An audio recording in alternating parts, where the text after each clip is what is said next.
Welcome to the Global Skill Development Council, your gateway to digital transformation. We are an independent, vendor-neutral ISO IEC 1024 accredited certification body committed to helping individuals and organizations stay future-ready in a rapidly evolving world. GSDC is accredited by the Accreditation Board for International Certification Bodies, ABICB. For 10 years, we've certified more than 100,000 professionals across Europe, North America, Asia, and Africa, with our offices in Switzerland, the United States, and Singapore. Our programs are recognized by leading publications and podcasts, including Forbes, Tech Target, People Managing People. We offer 100-plus globally accredited certifications across emerging and in-demand domains like generative AI and emerging technologies, HR and learning and development, project management and agile Scrum, ISO and quality management, information security. Each GSDC certification is designed to empower professionals with confidence and help organizations stay competitive in a fast-changing landscape. Every certification is crafted with insights from 100-plus global advisory board members representing top universities and leading industry experts. Our certified professionals are trusted by 500-plus multinational companies, which help unlock better roles, faster promotions, and delivering cutting-edge expertise. We partner with 100-plus authorized training partners and 50-plus universities, supporting talent across all career levels, from entry-level to executive leadership. As a GSDC member, you gain lifelong access to interactive webinars, hands-on workshops, SME panels, and global summits. Join a vibrant community of 25,000-plus members and be part of our global events. Check our reviews on Trustpilot. We're trusted worldwide for quality, support, and impact. Whether you're aiming higher or building tomorrow's talent, GSDC is your partner in purposeful growth and impactful leadership. Visit our website to explore our offerings. GSDC, share the best practices.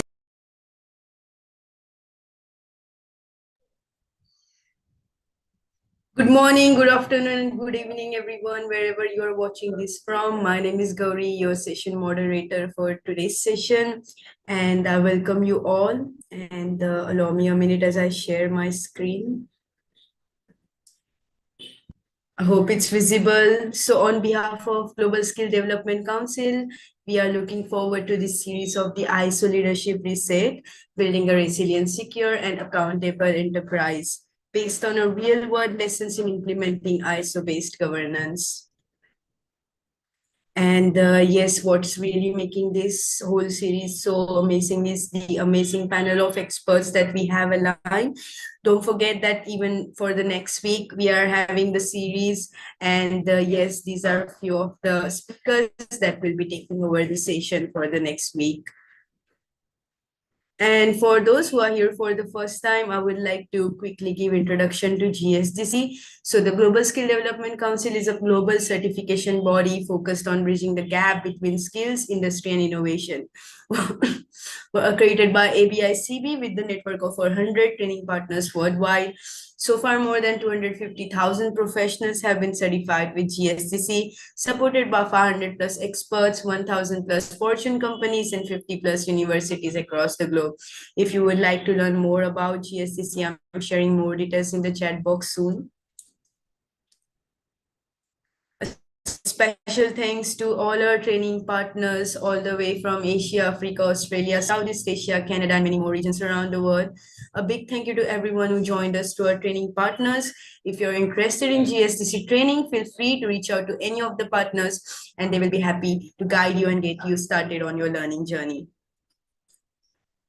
We're also excited to have our official media partner, WordPress Hub, that's helping us expand our global reach and connect with an even wider audience. And it brings me immense pleasure to let you all know that GSDC has recently launched GSDC Studio that comes with 100-plus live monthly sessions with global experts. That includes 4 daily sessions, real-time practice, and it's certification ready. So if you're looking forward to grab your spot in it, here are the 3 ways for it. The first one is for $0 that comes with 14 days access, 80 plus live session, and access to full GSDC Studio. The second one comes for $109 that comes with lifetime access, 80 plus live session, access to studio, membership, physical events, and also includes LinkedIn profile improver. And the third one is the limited time offer that comes for $100. That includes all the plans from the previous ones, including capstone project, AI tools, GSC Copilot, and competency assessment tool. So if you're looking forward to get your learning journey started with GSDC Studio, this could be right chance to start the year ahead. And GSDC is also offering certification portfolio in learning and development, generative AI, emerging technology, ISO lead auditor, project management, and many more. If you're looking forward to get more details on it, you can visit our website, gsdccouncil.org, and you will find more details over there. And I'm also sharing more details in the chat box soon. Now, without wasting any further more time, I would like to introduce you all to today's speaker, Taz. So Taz is a seasoned cybersecurity and IT management professional with over 15 years of experience, a CISSP and certified trainer for IC2 and PECB. He holds lead auditor and implementer certification in ISO 27001, 42001, and is the first ISO 42001 AI management trainer in Southern Africa outside South Africa. He has consulted for clients including the US Navy and US government, spoken at major industry forums across Africa, and contributed to publications like Asia Pacific Security Magazine. As a founding president of the IC2 Zimbabwe chapter, Taz is dedicated to advancing cybersecurity through advocacy, education, and mentorship. Taz, thank you so much for being a part of today's session.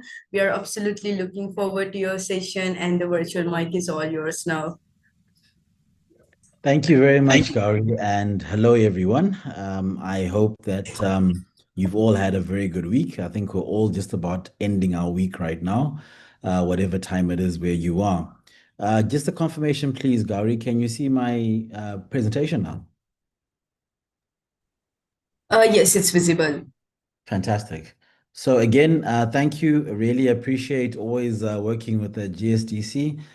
Your professionalism and the way you manage things is always very, very exciting. So I won't talk too much about myself. Gary did a fantastic job. I think what's just important for this particular presentation is the issues to do with ISO 27001, where I'm a lead implementer as well as a lead auditor. And to remind you, this whole presentation is about how to implement ISO 27001 without overcomplicating information security. So, a lot of times people will feel that ISO is this big, massive Goliath that you can't bring down. But today we're going to be Daniel and we're going to actually bring it down. And to do that, I see we have a few people on the call. I just want to start off by jumping right into a question.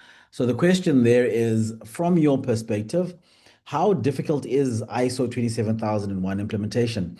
So to be able to participate, you can just take your phone and scan what you see on screen right now, or alternatively, you can go to the website slido.com, that's slido.com, and you put in the poll number, which is 2143-967, 2143-967.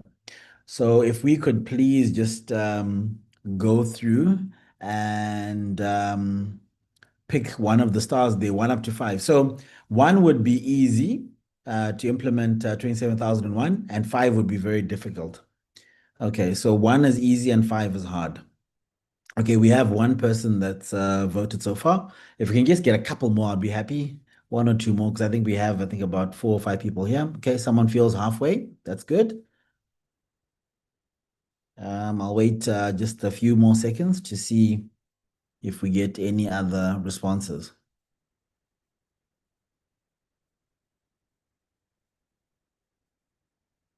Any more responses?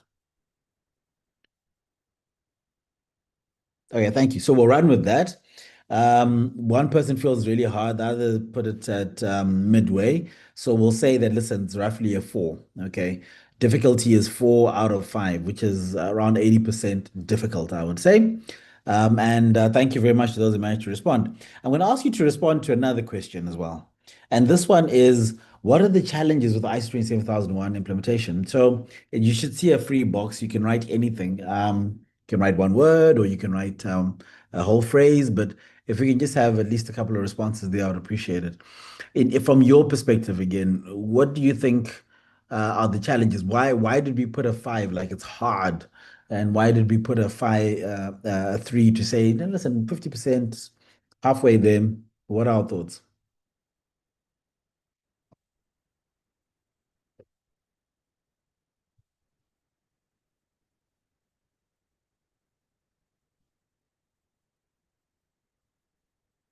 Okay, collaboration with stakeholders. That's a brilliant one. Um, and it can be very difficult, especially when you have a scope that's going beyond, obviously, just one department. And in most cases, that's the case. So collaboration can be a bit of a challenge. And I think last time, okay, we've got one person still typing, so we'll give them a chance to let them type through. But yeah, collaboration is definitely an issue, especially when it's your first ISO standard in an organization. People can sort of relegate it to one section or department like cybersecurity, information security, so on and so forth. Okay, I can see some other people are trying to pull through some comments, but they just managed to put one. Okay, cool. One more response here. Understanding the context and internal and external factors affecting the organization, and that's done so well and clearly a part of your ISO standards. The internal and external factors, internal and external stakeholders can sometimes be a bit difficult. Putting everything all together, I like that one. That's a very good response, actually. And I'm hoping that this presentation will sort of simplify things a little bit because all too often we can really sort of overcomplicate things and make things a bit difficult. Technical translation, that's a good one, especially the fact that when you look at even the benefits of ISO 27001, they are real business benefits to it.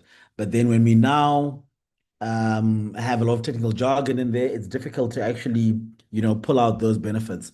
And another one, oh, I'm loving the interactions. Thank you very much. Interpreting and applying ISO 7001 requirements to organizations' real world processes while managing time, cost, and cross-team buy-in is the biggest challenge. Fantastic. And that's beautiful because it actually speaks a lot into the next slide that we're going to go rush into that one now. And again, I appreciate everybody's responses. So here are some more challenges that we can consider. A lot of times people feel that ISO 27001 is just a bunch of documents. And unfortunately, that's how some implementers will look at it. They'll just take templates and just throw them at people and say, we're done. So that can be a challenge if we're implementing from that perspective. The other issue is when we look at the controls, we're just trying to satisfy an auditor to make sure we get that fancy certificate. But there is some real value if we do it properly. Confusing risk registers that no one understands. I mean, the technical translation that someone spoke about earlier on. Security treated as an IT only problem. Okay, and that ties well into the stakeholder engagement, managing different people. And lastly, documentation outweighs the actual security.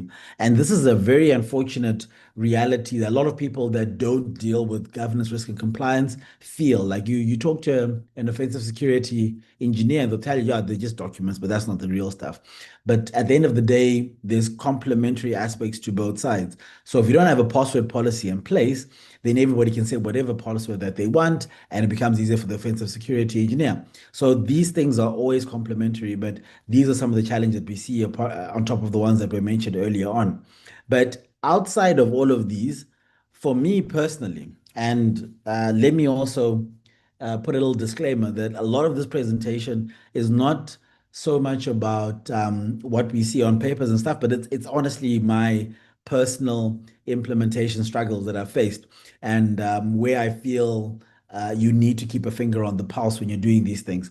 And one big thing that I felt is the mindset. You really need to have a positive mindset when it comes to ISO implementation. I once sat across the table from a chief information officer of a multi-million-dollar company, and he clearly said in no uncertain terms that it's impossible for us to, and us being that particular company, to implement ISO 27001 because it means that we will not be able to work. We won't be able to do any work whatsoever because it'll just introduce so many rules and requirements, and we won't be able to achieve anything. And I had to say to him, listen, I don't quite think so. And I was so happy. One of the subsidiaries under that organization was able to actually certify him, and his thoughts changed. So allow me to share this particular quote with you from Rosalind Carter. So Rosalind Carter was wife of US President Carter. And I love what she said. She said, a leader takes people where they want to go. A great leader takes people where they don't necessarily want to go, but they ought to be. And all too often, when we speak to ISO standards, especially the ISO 7001, people don't really want that because already information security, cybersecurity is a little bit invisible. You don't see it until things happen. And now you're asking us to invest more resources, time, money into something that we're already not seeing immediately. We know it kind of helps us out.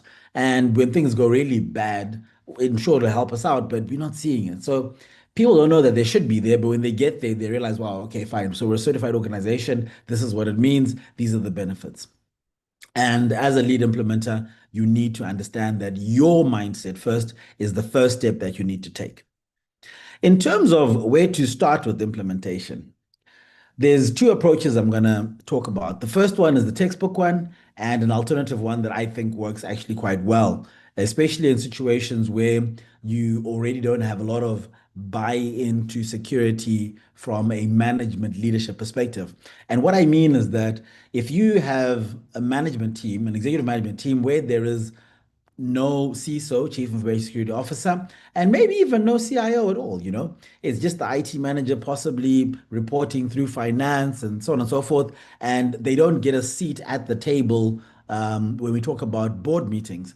Then there's another approach we can consider. But where we do have a very mature executive team, this is the textbook approach. You'd start obviously with an implementation proposal. And that proposal will help us garner the executive buy-in that we need to move forward. And what goes into the proposal? So, I mean, clearly you have obviously your executive summary, you have scope and context, which is so important and really does help us on the stakeholder aspect that someone mentioned earlier on. And we'll speak a little bit more about scope. You also want to understand where you are as an organization against what the standard requires. And then you look at the implementation methodology, which varies across certification bodies. Every single person that interacts with the ISMS needs to have some sort of role and responsibility, and this must be mapped out very clearly. We then move on to the timelines and milestones because, to some degree, as much as we are implementing a system that is continually evolving and re-evolving and moving forward, the initial implementation is a project and it needs to have timelines and milestones. Then we have the budgets and resources that are required. If this can go into a proposal and we can sit as executive management and agree on that, fantastic. We're mature and this works well. We must also have our key deliverables, the outcomes that we expect, and lastly, the potential risks and mitigation strategies. So this entire implementation proposal should put us in a position where the executives, if done properly, will tick off and say, yes, we want this thing, let's move forward.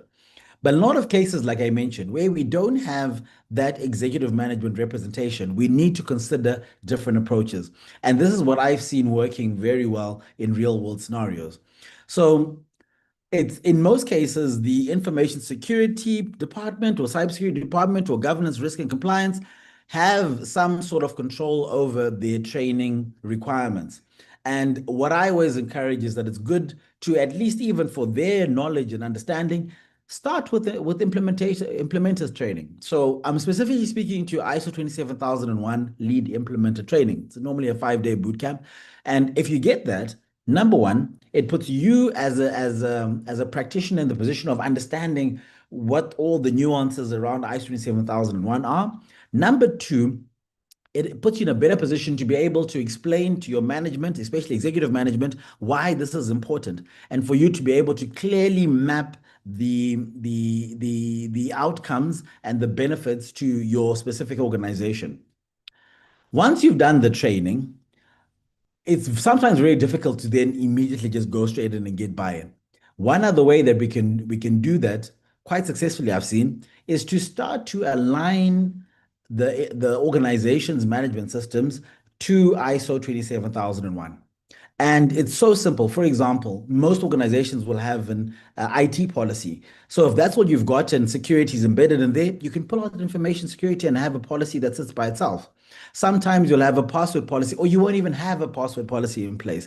So all you can do is just say, listen, let's have a password policy and let's align it to the requirements of the standard. You're not certifying it, but you're at least trying to do the small things to get you in line.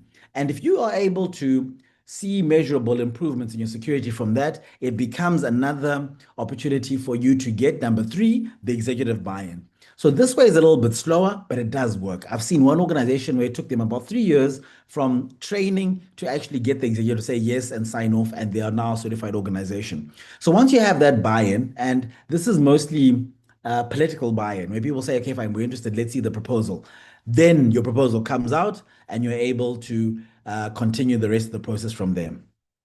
When we speak about the actual implementation, and this is when the proposal's been signed off, there are multiple different ways you can do that, but I've tried to make it as simple as possible from this perspective, focusing on the issues that I think sometimes people actually blow out of proportion and get wrong. So these are the critical items that you want to make sure that you keep a finger on the pulse on those particular items. This is not everything. There are a lot of other things that you have to consider, but at least if you get these ones right, you're on course to ensure that you're able to certify and have a working management system. So firstly, the scope. And we'll talk about the scope more clearly, but all too often people will have a massive scope that is very difficult to implement. But if you clarify your scope and you put it within manageable boundaries, it becomes a lot easier for you to move forward. The second thing is objectives.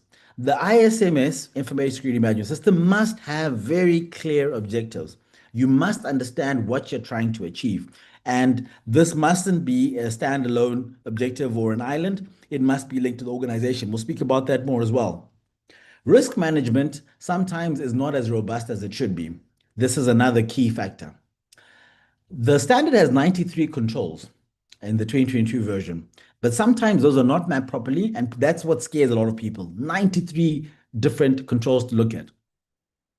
Policies that people will read. We can often get lost in massive, voluminous policies that are 20 pages long. No one reads them. So how helpful are they really? We'll talk about that. And lastly, when we talk about evidence in terms of the system actually working, let's use our real operations. And I'll jump into that a bit more clearly as we go on. So firstly, looking at scope. What we mustn't do when we look at scope is that we mustn't consider the entire organization, every system or locations or countries. That is not practical. You need to have some sort of subset, especially when you're initially starting to certify. And remember, every single time you have a, because normally your audit schedule is the initial certification. You then over 2 years get 2 surveillance audits, and then you get a recertification audit. So at any point annually during those surveillance audits, you're able to change your scope. So there's no need to tie yourself down to a point where it'll take you way too long to actually implement, or you're not able to implement at all. Rather than having the entire organization, a better practice would be to focus on core business services, and key systems and data. What that looks like is that it looks like you having realistic boundaries of the organization.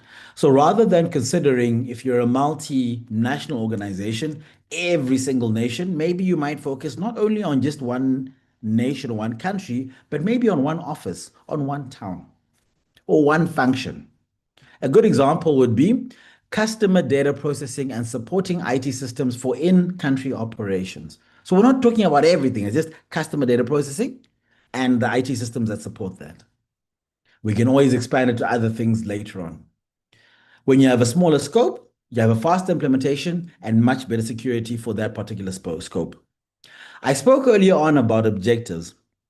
And it's so, so important for objectives to be relevant. Objectives for the ISMS should not be standalone. We need to start by looking, once we've got our scope in place, at the objectives of the organization and draw down on those objectives to establish the objectives of the ISMS. Here's an example. The business objective may be to be the most technologically efficient pharmaceutical company. So when you're technologically efficient, it means that you have a lot of tech running around and being in use. So once that tech is in use, it means that you've also expanded your attack surface area. And what it also means is that all of your efficiencies that you're objectively trying to achieve are tied to technology. So from an ISMS perspective, we need to make sure that those efficiency enabling technologies are secure, and that becomes our objective. It's directly linked to the business. So it's such that the business may see the value from it. Let's talk about risk management. So there are so many different ways to run risk management.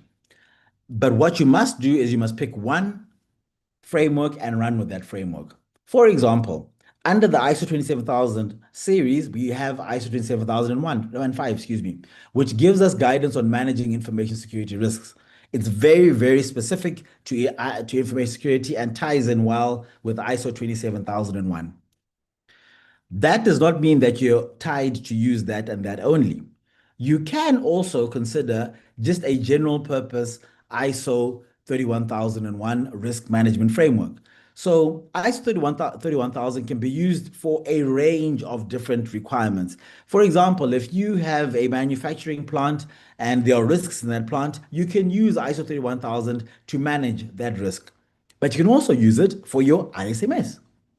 So if you're in an organization that's using, let's say, ISO 31000, you might want to consider that and elements of 27001, but have your base framework as ISO 31000.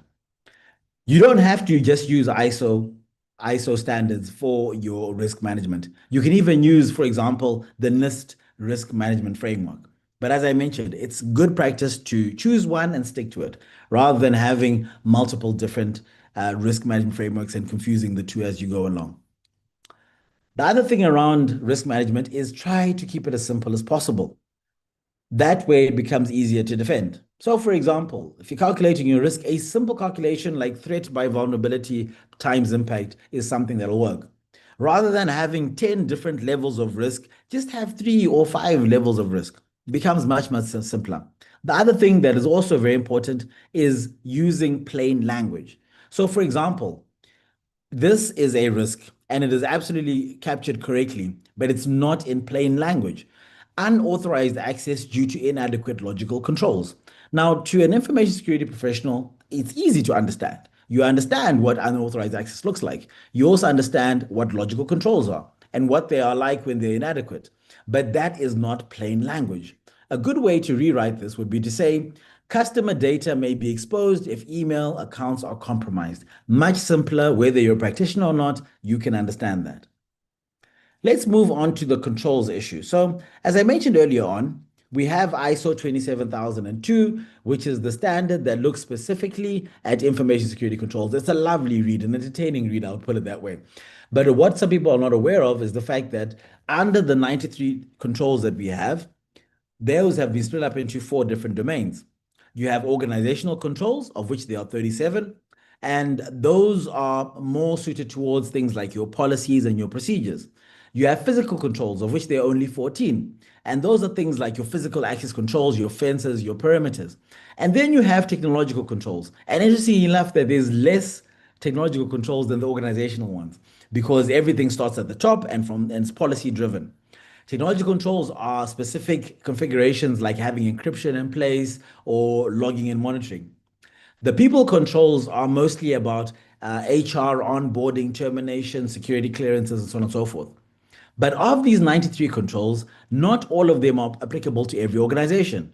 For example, if we look at Annex A, that's what the A stand for, you have Annex 8.30 that looks at outsourced development. So if in your organization you don't do any outsourced development, then it is not applicable to you and you don't have to worry about it. Also, if you, for example, are an organization that is completely remote and cloud-based, then physical security perimeters are not a concern for you. These are particular controls that are not applicable. How we do that is we make use of the statement of applicability. So the statement of applicability is a document that you list all of the controls available under ISO 27001. And then you must choose the controls that will actually reduce real risk. The ones that you have chosen, the way that we normally do it, is that we will then mention specifically there the controls that we have in place to address, to consider or factor in that particular control. But the requirements of the statement of applicability are that if you are not going to consider a particular control, it must be documented why it's been excluded. So, for example, like I mentioned, outsourced development, you must document and say that we do not do any outsourced development. All development is done internally, or we do not develop at all. And these must be supported by some sort of documentation, such as a policy in place, or perhaps an executive management meeting where this was mentioned. Fewer well-implemented controls are better than weak ones. So you don't have to take everything. And it's so important that we treat Annex A as a menu. Like, think about a menu. You go into a restaurant and you pick what you want, not a checklist to make sure that we've ticked off everything, because that then creates weak, unapplicable controls. Let's move on to documentation, which is always a tricky one around ISO standards. So people will sometimes have templates that they'll just, throw at the business and say, this is your ISO system, which is not correct. You need to have documentation that not only works, but is relevant to your organization. But there are some minimums that are expected in terms of implementation. So in terms of the bare minimum, you need to obviously have an ISMS policy in place. And as I mentioned, under risk management, you would need to have an assessment procedure as well as a treatment procedure. Then the statement of applicability that considers the 93 controls is required. And outside of your ISMS policy, you would have other policies, for example, remote working policy or your password policy. And you might have maybe 6, 10, depending on the complexity of your environment. And the procedures that you have in place must reflect what is actually happening on the ground. It's pointless to have a lot of procedures that no one even looks at or no one actually follows. And when we're developing our policies, let's consider what's actually happening in practice. So if a policy doesn't match practice, it's better to change the policy and not the practice. And that's if you're not doing anything completely untoward. In terms of integrating ISO into daily work, it is absolutely critical. And this is where some people get it wrong. They try to create a dramatic or a perfect view of their ISO system. So they'll say that we've got these particular logs and they'll create them, and they're not a part of the way that they work. It's so important and so helpful just to use what you're using already, rather than creating this ISO theater. So for example, you want to be able to prove that you are actually managing the granting and revoking of permissions for users. You already have a help desk system and IT tickets where someone has requested access to a certain system and it's approved by certain people. And at the end of the day, you then grant that access. Use those tickets as your evidence for that. Also for your logs, I mean, most Windows environments have your event viewer in place. Let's use those logs to actually prove our incident management and incident reviews. For change management records, let's use the systems that we have in place already. Because of law, HR requirements are in place for onboarding and offboarding. Let's use those processes as part of our ISMS. The ISO 27001 standard should describe what you already do plus a few improvements, not try to create completely new things. Internal audit and management review. And all too often, these are not used correctly. So with internal audits, unfortunately, some people use them to harass each other and to terrorize staff, whereas there are actually opportunities to improve the system. And the way that we can make sure that that is done is by making sure that they are not too lengthy. We keep them very short. We focus on risks as well as on processes, not just witch hunting and looking for people, and making sure that we try to get one over them. Likewise, with our management review, if we find ourselves in a management review and we're just copying what we did in the last review, we are reading through specific clauses in the review, something is wrong. A good management review is where we're asking questions such as, what have our top risks changed at all? Are the controls that we implemented actually working? Are they measurable? What does the performance indicator say? Where did we have incidents and how did they occur? Let's use the 5 W's and an H. What, where, how, why, where, and when. What should we improve next? Because remember, when we look at clause 10 of the ISO 27001 standard, it's all about continual improvement. In fact, all the ISO standards are about continual improvement. So you can't ever stop. You just have to continue getting better. Another thing to consider, and this is where unfortunately some people will then try to do things just to please an auditor, is exactly what auditors will be looking for in ISO 27001 system. What they do care about is, like I mentioned before, having a clear scope. And once you have that scope and you've also considered your risks, it's so important to make logical decisions based on that risk in terms of the treatment of the risk. It doesn't make sense just to thumbsuck things out of the air or take something from someone else's textbook and say that's how we're doing it. It must be logical, it must be relevant, it must be applicable to your particular organizations. Implementation should be consistent. It's not a wham, bam, and we're done. We have to continue working on our implementation. And there must be some sort of evidence that we are indeed using the system. As I mentioned earlier on, in terms of executive buy-in, management must be involved. We cannot have an ISMS implemented if management is not involved. And this can be so difficult because if they do not see the vision, then honestly, you cannot continue. There's a whole clause, I think it's clause 4, that speaks specifically about leadership. It's very important. What auditors do not want to see is picture perfect paperwork. It screams red flags like you see the big red on screen right now because it tells you something is wrong. Nothing can ever be absolutely perfect. Over engineering, because remember, once you're now treating your risks, you're going to have to sometimes engineer certain solutions and mitigating controls. But if you overdo it, it may not be applicable or manageable or sustainable. They don't want to see that. And lastly, gold-plated controls. So you know how gold plating works, where you have a much cheaper metal that is then only covered on gold. It's on the surface. We don't want to see a system that works on the surface and appears good. We want real, actual, applicable systems that will assist the organization and ensure that the objectives are achieved. Here's a very simple checklist that will assist you before you go into any certification. Ask yourself, can we actually explain our top risks? If you can't explain them, then they're not simple enough. You need to be able to explain them clearly. Do the controls match those risks? And that's where the statement of applicability comes into play. Do the general staff understand their role? Do they know what they need to do? That they need to make sure that if there's an issue, they report it to the right people. Where do they report? They need to make sure that they don't click on funny links. All of that is incredibly important. Does the evidence come from our actual work? What I mentioned about using actual help desk tickets, using actual logs. And lastly, is leadership actually engaged? So if leadership is not engaged, trust me, it's not a good idea because whichever certification auditor will come through, they'll come and they'll ask your leadership and say, listen, guys, what does this mean to you? What are the benefits? What are you actually seeing? And that's the whole idea around ISO 27001. In terms of takeaways, please consider the following. There's a little baby there, if you can notice that. It says there, start small. We don't have to start with a huge scope. We don't have to start with massive objectives, but let's start somewhere.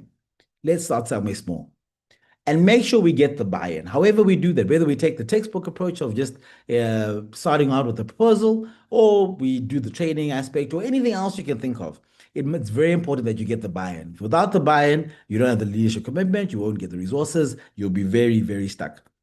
Focus on the actual real risks. Let's not just, because like I said, the ISO 27002 Annex A is a beautiful read and so many interesting considerations under all of the controls, but it's so important to make sure that we focus on the actual real risks. Let's use what we've got in place already. Let's not try to create, like, for example, we might say, okay, fine, we now need a log monitoring tool, so let's buy a $200,000 security incident event manager. What can we use already that we've got in place? What can actually work for us? That is acceptable, and we can then continue to improve and get better. And that's where the last takeaway comes in. Improve continuously. So, so, so important. That brings me to the end of this talk. And before we jump right into the question and answer, allow me to leave you with this particular quote that says that security that actually works beats compliance that looks good. So trust me, the ISO 27001 certificate looks fantastic. It looks shiny. It looks like we've worked, we've gotten it, we've done well. But what's very important is the security behind it that it's supporting. And that's more important than just looking good in compliance. Thank you very much. And we'll now move on to questions and answers.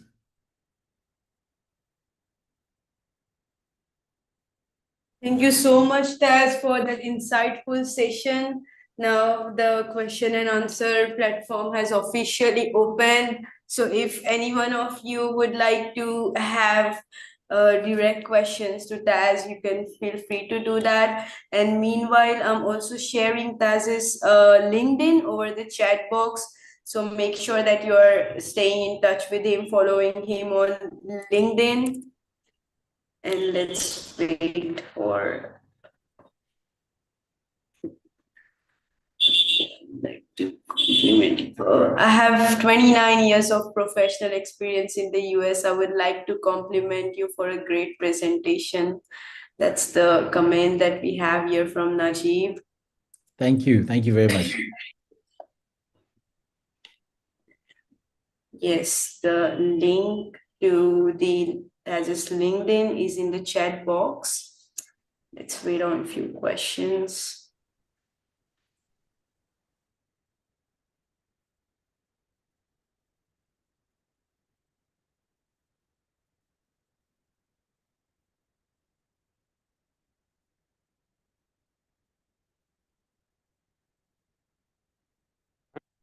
Okay, so we have first question here is how to deal and ensure with TPRM on ISO 27001. Okay, so TPRM, third-party risk management. When you look at ISO 27002, and like I mentioned, it's such an interesting read if you're a security practitioner. There are very specific controls with regards to third parties, especially supply chain risk. One of the most interesting experiences I've had, because you also have to consider the different types of audits that you get, first party audits, third party audits. And one of the audits that you might have to do as an organization that's ISO 27001 certified is against any onboarding systems and software. So the particular organization was a mine, extraction, utilities, and they needed to onboard a banking application. And so we had professionals, security professionals from a mine, manufacturing, or rather, a utilities industry and extraction industry, going to a bank, finance, and doing an audit. And they were a bit taken aback, like, we're the guys who do serious security because we're looking after money. And yeah, you're looking after people's lives, but how are you going to be asking us questions about that? Because, I mean, the nuances are so interesting, like PCI DSS, the payment card industry. But these are things that you then need to consider. So when we talk about third-party risk management, I think it's so important to understand, especially, I think someone mentioned it earlier on the Slidos, your internal and external stakeholders, your internal and external wants and needs, your requirements, and everywhere where the business is actually touching other organizations, clearly establish the relationships that are in place. And what sort of relationships are they? Are they supplier relationships? Are they vendor relationships? And once you have that clear, you can then assess the level of risk.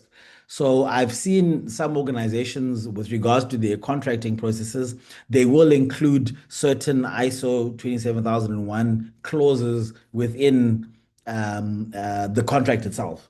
That might say, for example, if you have any sort of security breach, you are committing yourself to let ours as an organization know within 24 hours or 48 hours, whatever it is. And likewise, we are committing not to divulge that information. So those are things that to consider. Audits, contractual clauses, or they call them SEC standard contractual clauses, as well as supply chain risk, which is a massive one. But yes, I would encourage you to go through ISO 7002. Very, very helpful there. Thank you so much for that question and answer. There is one more question that we have here over the live. It says, how can small or mid-sized companies implement ISO 27001 without large budgets or teams? Okay, so for me that fits smack bang in the alternative method that I mentioned.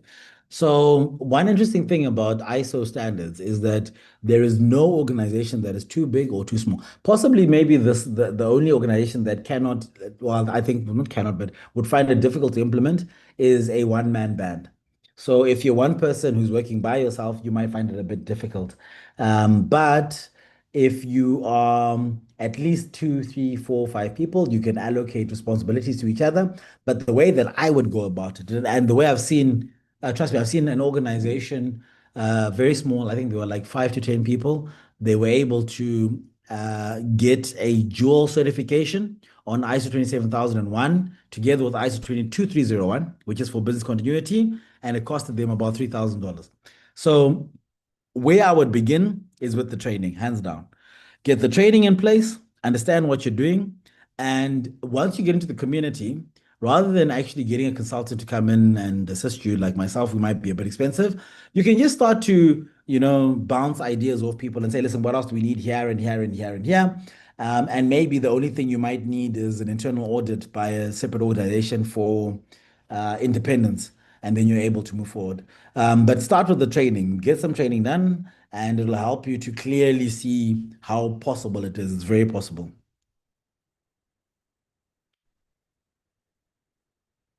So Yeah. much, Taz, for that answer. Yeah. And I guess, yes, we have a couple of more questions here. Okay. Describe and share the insights from the toughest ISO audit you ever had. Phew. That's an interesting one. Okay, so I think one of the most difficult ones, we were doing an audit, well, we're getting a certification audit in a country that did not have any um, certification body or certification authority auditor. So they had to come in from a different country altogether. So what that meant is that when you look at like I can't remember which clause it is, but when you look at the context of the organization, that's actually clause 4, yeah. Context of the organization. A lot of those things have a local nuance to them.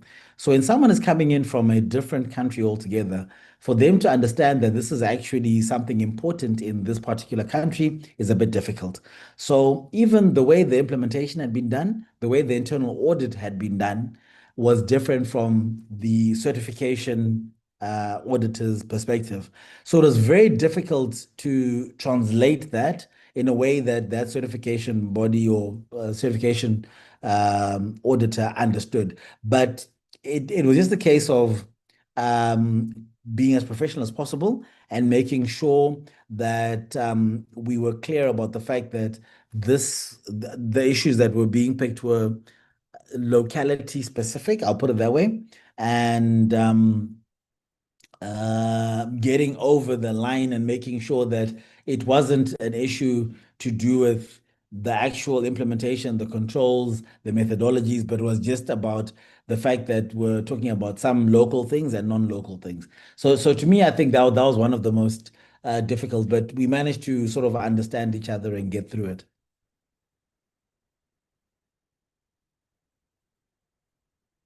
Thanks, Taz. And we are moving forward to next question. It says, which best approach when having team working together on ISO 27001 implementing and auditing?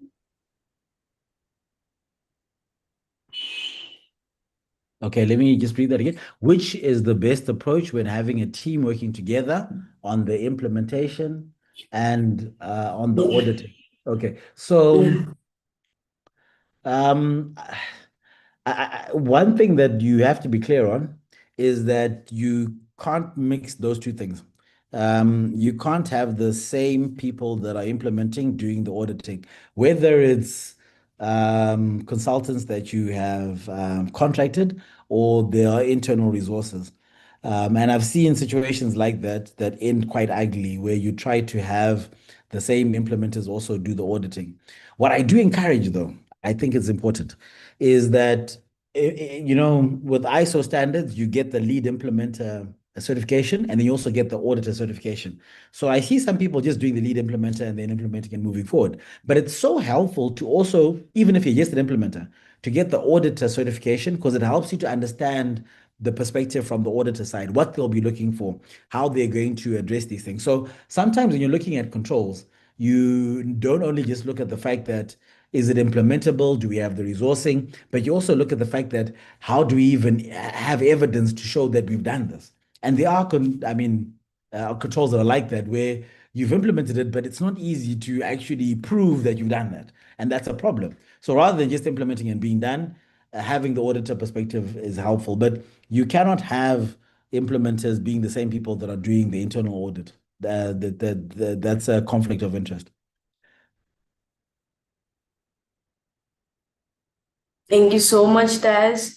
And I don't know if it's a question, but Mahesh asks whether AI is covered under ISO 42091, also covered under ISO 27001 under revised controls in the case of AI deployed. Okay, so I'm looking at the same question, yeah, and I'm going to assume that he's referring to ISO 42001, and the 9 was a mistake, because I'm actually trying to see that here, and I'm not familiar with 42091, but I am familiar with ISO 42001.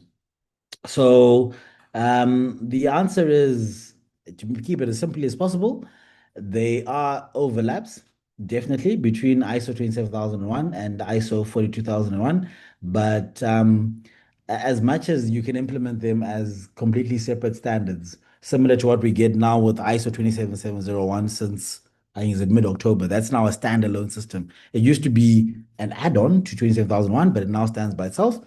Um, I think it's important to possibly also just have ISO 27001, because remember, when you look at even the CIA triad, confidentiality, integrity, and availability, those are covered so well under information security. And it's just that AI brings in, from an information security perspective, just a different way of processing. But when we now look at AIMS, it looks at specific artificial intelligence, risks such as bias, or risks such as hallucination, generative XAI, explainable artificial intelligence. All of those are issues that are specific to AI. But when you think about information security and you think about confidentiality, confidentiality can apply to an ERP, an enterprise resource planning software, and it can also apply to AI. In fact, it's a huge problem. People are throwing all sorts of things onto AI, and if you don't have visibility, like through a tool like Varonis, I think they do that. You may not be able to actually see what's going on. So yeah, whilst there is a little bit of overlap naturally because it's all tech, I would strongly consider looking at those things from different views, because AI has got its own specific nuances that need to be catered for. Thank you so much, Taz, for that question. And I guess, yeah, this was the last question that we had, I'm assuming. And yes, like, would you like to make any final statement for the audience and your overall experience? No, it's been fantastic. What I find interesting is that whenever we have these, there's always questions. People are always asking questions, and it's exciting for me. I really do appreciate the comment from the 29-year-old veteran that did put a comment, and I also appreciate the time, Gauri. Thank you very much, and I hope everyone has a great weekend. Thank you so much, Taz. We definitely look forward to your session sometime in future too, so that we can always keep on learning out of your experiences. And yes, thank you so much once again for being part of this session. And yes, for the audience, I have a couple of announcements to make. So allow me a minute as I share my screen. Um, Yes, so if you would like to opt for the certificate for the ISO, all the people who have been part of today's session are getting a 20% discount for this. So you can visit gsdccouncil.org and earn more information about it. And I'm also sharing more details in the chat box soon. And also, yes, GSDC has recently launched a utility tool that will help you strengthen your professional presence, validate what you know, and open doors to the global opportunities. And it is exclusively free for all the webinar attendees. And all you have to do is use code AUG100, and from there you get the free access to the utility tool. And yes, next week we have a whole session on learning and development as well. So if it's something that interests you, make sure you're part of it. Followed with the session related to the AI and generative and agentic AI transforming risk, compliance, and growth. And yes, now it's time to celebrate our referral champions, Astik Saxena, Bandi Hemant, and Rakesh Ranjan. If you would like to be a part of this championship and earn vouchers worth $400, all you have to do is invite your colleagues, your co-workers to one of these sessions. And as soon as you start to climb up the leaderboard, you earn the vouchers worth $400 from GSDC. And if you would like to be a part of any of the learning capsules, webinars, or podcasts, you can reach out to me on kavi@gsdccouncil.org, and I will help you get started from there. Lastly, we would love to connect with you, so make sure you're following us on LinkedIn. You can visit our website for more details. You can also join the exclusive WhatsApp group that keeps you updated about all the events that are aligned for the weeks and months to come. And if you could kindly share your session takeaway and learning outcomes on reviews.io, we would be delighted to read them. With this session, we're coming to an end. And thank you so much, everyone. Thank you so much, Taz, once again for being part of this session. And I will be seeing you all in the next week's series. Good day and good night. Thank you so much.